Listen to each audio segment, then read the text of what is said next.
కోనసీమ జిల్లా ఆత్రేయపురం మండలం వాడపల్లిలో వెంచేసి ఉన్న శ్రీ వెంకటేశ్వర స్వామి దేవస్థానంలో హుండీల లెక్కింపు నిర్వహించారు. మొత్తం 31 రోజులకు లెక్కింపు లెక్కించగా ఆలయ ప్రధాన హుండీల ద్వారా 1.11 కోట్ల రూపాయల ఆదాయం లభించింది. అన్నదానం హుండీల ద్వారా 20.43 లక్షల ఆదాయం సమకూరింది. స్వామివారికి మొత్తం 1.32 కోట్ల రూపాయల ఆదాయం లభించినట్లు కార్యనిర్వహణాధికారి చక్రధర్రావు తెలిపారు. అలాగే ఒక భక్తురాలు నిలువు దోపిడీ ద్వారా హుండీలో 104 గ్రాముల బంగారం వేశారని పేర్కొన్నారు.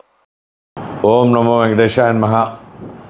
వాడపల్లి క్షేత్రంలో వేయించేస్తున్న స్వయంభూ వెంకటేశ్వర స్వామివారి దేవస్థానంలో ఈ రోజున హుండీలు లెక్కించగా 31 రోజులకు గాను 1,32,04,170 రూపాయలు రావడం జరిగింది. ఇందులో ఆలయ ప్రధాన హుండీల ద్వారా 1,11,60,745 రూపాయలు, అన్నప్రసాదం హుండీల ద్వారా 20,43,430 వెరసి 1,32,04,770 రూపాయలుగా రావడం జరిగింది. భక్తురాలు నిల్లు దోపిడీ ద్వారా వచ్చిన బంగారం 104 గ్రాములతో సహా కలిపి మొత్తం 112 గ్రాములు, వెండి 980 గ్రాములు రావడం జరిగింది. ఇది కాకుండా 64 విదేశీ కరెన్సీ కూడా రావడం జరిగింది.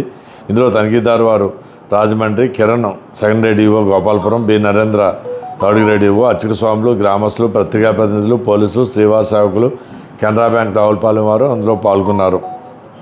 ఓం నమో వెంకటేశాయ నమః.